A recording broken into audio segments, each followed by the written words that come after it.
เรื่องนี้เป็นเรื่องที่เกิดขึ้นกับผมเองครับสมัยที่ผมเรียนปวสที่เทคนิคอุดรตอนนั้นผมเป็น1 ใน 2เด็กวัดและวัดที่ผมอยู่เป็นวัดที่เรื่องลือเรื่องผีดุถ้าเอ่ยชื่อวัดนี้ขึ้นมารับรองครับสมัยนั้นผีดุมากๆนั่นก็คือวัดป่าโนนนิเวศครับอาจารย์หมายถึงเจ้าวาดนะครับพวกผมจะเรียกท่านว่าอาจารย์ท่านจะรับเด็กวัดแค่3 คนซึ่งคนหนึ่งเรียนจบก็ออกจากวัดไปเรียนต่อก็เหลือผมกับเพื่อนผมเรียกมันว่าไอ้แว่นเข้ามาอยู่วัดแห่งนี้แทนวันแรกที่พวกผมเข้ามาอยู่ที่วัดชาวบ้านแถวนั้นก็ถามพวกผมทุกคนว่าไม่กลัวผีเหรออยู่วัดนี้น่ะผมกับไอ้แว่นก็มองหน้ากันแล้วก็ยิ้มแต่ไม่ได้ตอบอะไรครับวัดที่พวกผมอยู่สมกับเป็นวัดป่าจริงๆนะครับบริเวณวัดจะเต็มไปด้วยป่าไม้ต้นไม้ใหญ่ๆ2-3 คนโอบเต็มไปหมดกว่าจะเดินออกไปถึงถนนหลักก็ประมาณโลกว่าหมู่บ้านที่มีอยู่รอบๆก็จะอยู่ห่างจากวัดพอสมควรดังนั้นทางเข้าวัดกลางคืนจะเปลี่ยวมากๆครับไม่มีคนสัญจรมีก็แต่ผมกับไอ้แว่น2 คนที่เดินเข้าออกตอน 2-3 ทุ่มเพราะเลิกเรียนประมาณ2 ทุ่มแต่พวกผมก็ไม่เคยเจออะไรนะครับเหมือนกับว่าผีเขาจะรู้ว่าพวกผมเป็นเด็กเส้นเจ้าอาวาสไม่กล้าที่จะหลอกแต่ระหว่างที่พวกผมอยู่วัดแห่งนี้ถ้าพวกผมจะจ้าง3 ล้อเพื่อเข้าไปส่งที่วัดหรือหน้าวัดรับรองครับไม่มีใครไปส่งโดยเหตุที่ว่าพวกเขาเคยไปส่งคนอยู่หน้าวัดไปส่งอยู่หลายวันจนมารู้อีกทีว่าคนที่เขาไปส่งนั้นตายไปแล้วเป็นเดือนเหตุที่รู้ก็เพราะว่าวันนั้นเขาไปส่งหนุ่มคนหนึ่ง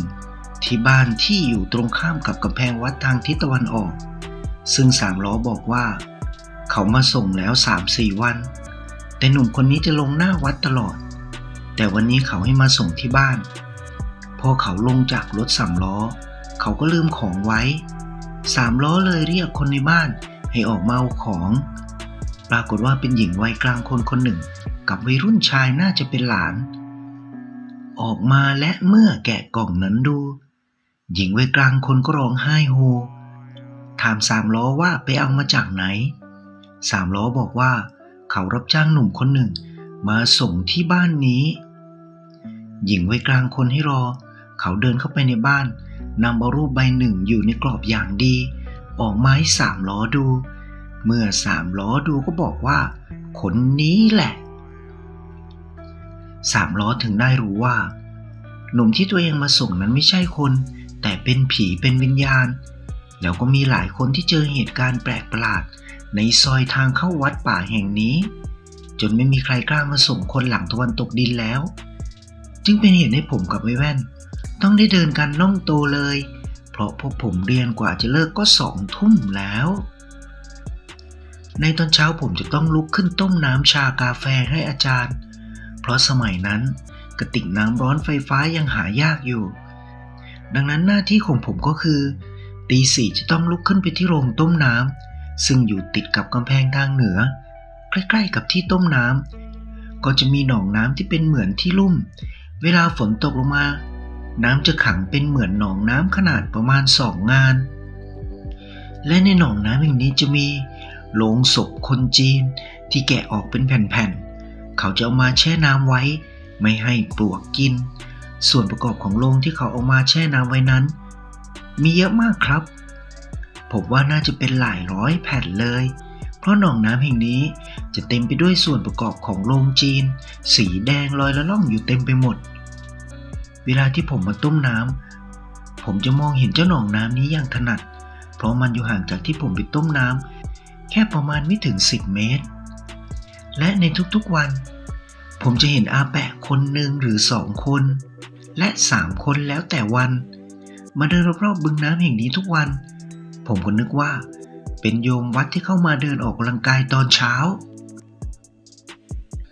ของวันหนึ่งตี 4ผมก็ลุกต้มน้ำตามปกติผมก็เห็นอาแปะคนหนึ่งใส่เสื้อจีนสีขาวหม่น กางเกงขาก๊วยสีดำยื่นหันหลังมาทางผมแล้วก็เหมือนเดินไปเดินมาผมก็ก่อไฟต้มน้ำไปด้วยมองแกไปด้วยเพราะมันไม่ได้ห่างกันเพียงแต่ไม่ได้พูดคุยกันก็เท่านั้น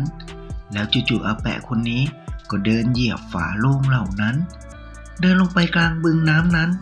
ผมก็ตกใจเพราะจริงๆแล้วน้ำในบึงนี้แม้จะมีฝาโลงลอยเต็มอยู่ในบึงเต็มไปหมดแต่มันก็ลึกนะครับท่วมหัวอยู่ดีผมรีบวิ่งตามไปดูว่าแกเดินลงไปทำไมแต่ไม่ได้พูดอะไรนะครับวิ่งไปแบบเงียบๆพอผมไปใกล้ถึงผมก็เห็นอาแปะเดินหายไปในกองฝาโลงแช่น้ำเหล่านั้นโดยที่น้ำกับฝาโลงนิ่งๆเหมือนไม่มีอะไรไปแตะต้องหรือเดินผ่านลงไปเลยผมยืนนิ่งอยู่นานครับเพราะผมไม่คิดว่าจะเจอกับเหตุการณ์ที่มันแปลกประหลาดแบบนี้ตั้งแต่วันนั้น